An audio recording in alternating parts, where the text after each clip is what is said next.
Bem poucas pessoas estudam sobre os atributos de Deus, sobre o caráter divino, sobre a pessoalidade de Deus, sobre as suas perfeições, sobre os seus atributos morais. As pessoas têm o hábito de buscar as mãos de Deus e não a sua face. Há um capítulo conhecido pelos reformadores como a solidão de Deus. E na solidão de Deus, Deus demonstra pelas Escrituras que Ele sempre foi pleno, sempre foi satisfeito, sempre foi glorificado em si mesmo, não necessitando de nada e de ninguém.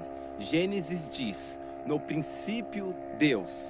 Na eternidade passada, no princípio, antes de Deus criar todas as coisas, Ele já estava pleno, Ele já era pleno, glorificado em si mesmo, satisfeito em si mesmo.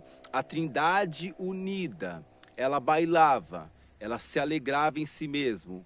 O Pai glorificava o Filho glorificava o Pai, e o Espírito Santo glorificava o Pai e o Filho. A Trindade unida celebravam a si mesmo, celebravam a sua deidade, as suas perfeições, a sua glória, os seus atributos, sem necessidade de construir qualquer outra coisa para serem satisfeitos. Eles já eram plenos e satisfeitos em si mesmo. Deus, ele não foi coagido por ninguém para criar todas as coisas. Antes que existisse anjo para que entoasse louvores para ele, ele era glorificado em si mesmo. Antes que existissem as estrelas, o céu, a criação, para ele manifestar a sua glória, ele já era glorificado em si mesmo. Antes que ele formasse o homem do pó da terra para o louvar, para o servir, ele já era glorificado em si mesmo. O ato de Deus criar, o ato de Deus formar, o ato de Deus fazer todas as coisas e sustentá-las, não foi simplesmente para receber glória, mas para manifestar a sua glória.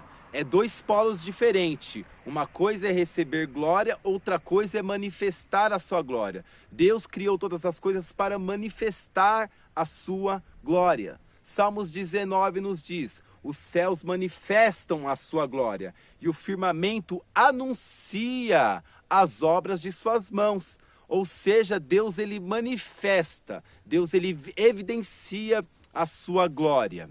É claro que Deus recebe glória através da criação, mas antes da glória, ele manifesta essa glória. Isso demonstra a plenitude de Deus, demonstra o ser de Deus pleno.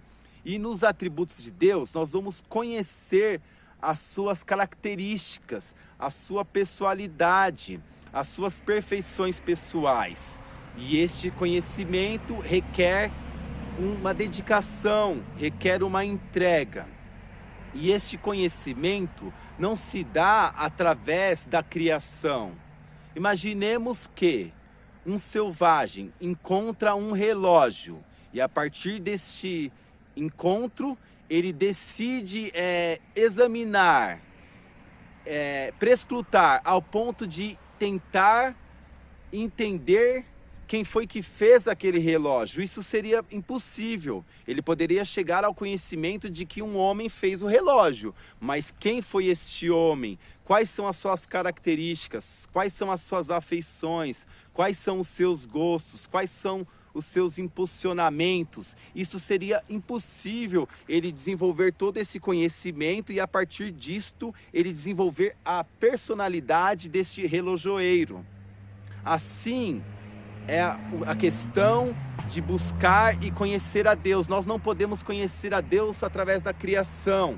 Podemos contemplar a sua glória, podemos entender que há um Criador, porém conhecê-lo somente através das Escrituras, porque ele determinou se dar a conhecer por meio das Escrituras.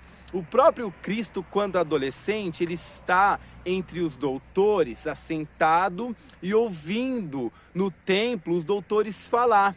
E a partir disso ele anuncia as Escrituras e assim ele está cumprindo o seu serviço ao Pai, em glorificação ao Pai e fazendo a sua obra até culminar na cruz do Calvário. Deus é glorificado em si mesmo. Deus é satisfeito em si mesmo. Ele não necessita do homem para nada, porém ele o ama e ele se revela a quem ele quer.